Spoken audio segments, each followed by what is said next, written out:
আসসালামু আলাইকুম সকলকে আমাদের চ্যানেলে। তো আজকে আমাদের রেসিপি হচ্ছে মূলো শাক দিয়ে চিংড়ি বাটা, যেটা খেতেও খুব সুন্দর এবং বানাতেও খুব ঝটপট হয়ে যায়। তো আমি এখানে মিক্সিং জারে দিয়ে দিচ্ছি কচি কচি কিছু মূলো শাকের পাতা, দিয়ে দেবো কিছু গোটা কাঁচা লঙ্কা, দিয়ে দেবো কিছু গোটা রসুন ও সামান্য চিংড়ি মাছ।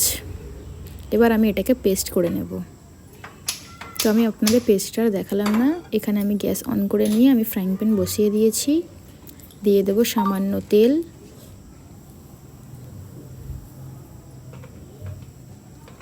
এবার আমি এটাকে গরম হতে দেব। দিয়ে দিচ্ছি এর মধ্যে সামান্য শুকনো লঙ্কা, দিয়ে দিচ্ছি কিছু কালো জিরে। এরপর আমি এটাকে গরম হতে দেব কিছুক্ষণ। তারপর এর মধ্যে দিয়ে দেবো আমার একটি পেঁয়াজ কুচনো।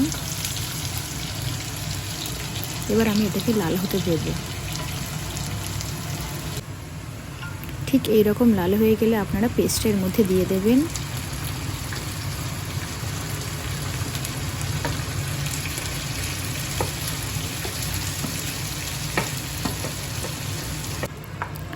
পেস্টটা দিয়ে আমি এবার শুধু নাড়তে থাকবো। এটা যতক্ষণ না পানি ছাড়ে ততক্ষণ আমি কিছু এর মধ্যে দিচ্ছি না। মিক্সিং জারে আমি সামান্য পানি মিশিয়ে এটা আমি ধুয়ে দিয়ে দিলাম।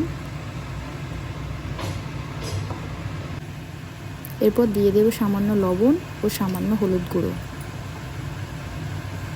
আপনাদের যদি আমার ভিডিও ভালো লেগে থাকে তাহলে অবশ্যই আমার চ্যানেল বাংলা রান্নাঘর সাবস্ক্রাইব করবেন।